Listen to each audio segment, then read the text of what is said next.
Xoş gördük əziz dinləyicilər. İran və Amerika müharibəsinin dramatikliyi gündən-günə artır və kifayət qədər müxtəlif fikirlər də ortaya çıxır.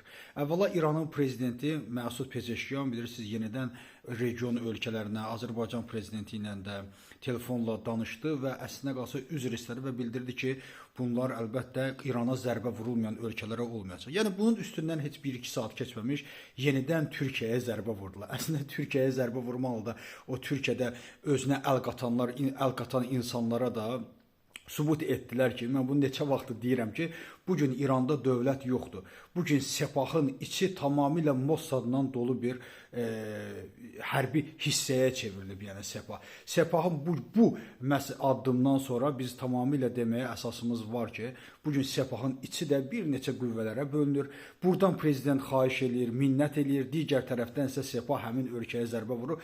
Bu 100%dir ki, bu İran maraqları deyil, bu 100%dir ki, bir molla marağı deyil. Burada sadəcə olaraq artıq nəzarətdən çıxdığına görə vəziyyət nəzarətdən çıxdığına görə də onlar nəzarət edə bilmirlər və Sepahın qüvvələri istədiyi yerdə istədiyi zərbəni vururlar və mən düşünürəm ki, bu əmirlər mollalar tərəfindən yox, elə İsrail tərəfindən verilir və onlar da atırlar. Digər istiqamətdə bugün Trumpın biz danışıqlarını, Trumpın mətbuata verdiyi açıqlamalar da çox qəribədir və o müəyyən mənada bildirir ki, artıq bu müharibəni qurtarırıq. Düz deyir, çünki artıq 3-4 həftə bildirib ki, və 3-4 həftəyə biz bitirəcəyik. İkinci bir tərəfdən İranın yeni bir ali rəhbəri seçildi, Müçtəba Xamneyi. Yəni toplananların yerini dəyişəndə cəm dəyişmir. Yəqin ki, bundan sonra Müçtəba Xamneyi İmam Zamanla danışan adam olacaq.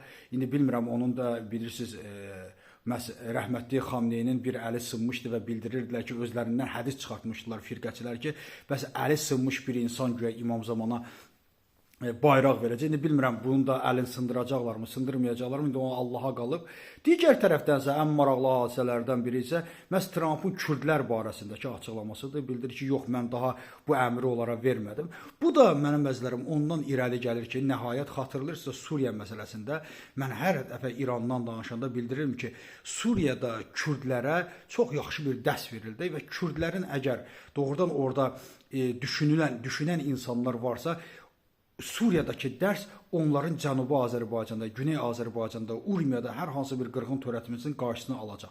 Çünki onları bu dəfə ortaya atmaq istədilər, amma onlar nəhayət oturdu və fikirləşdilər ki, bizi məhv eləyərlər burada. Əgər biz orada Urmiyaya və ya da Güney Azərbaycana girsək, orada əvvəla milyonlarla Azərbaycanlı var bir tərəfdən, ikinci tərəfdənsə Türkiyə və Azərbaycan məsələyə daxil olmaqla bizi demək olar ki, orada qırğına məruz qalacaq və biz də istədiyimizə çata bilməyəcək. Və nəzərə almaq lazımdır ki, İrandakı kürdlərin də sayı bir o qədər deyil ki, gedib İranda nəyisə dəyişə bilsin. Yəni bütün bu hadisələr əslində qalsa bizim üçün xeyirli hadisələrdir. Məhz kürdlərin məsələyə qarışmaması. Amma əlbəttə gələn günlər üçün mən düşünürəm ki, hər hansı bir hadisəni içəridən etməlidirlər və yaxud da bizim yeni ali dini liderimizin özünü də ciddi bir təhlükə gözləyir. Təşəkkür edirəm.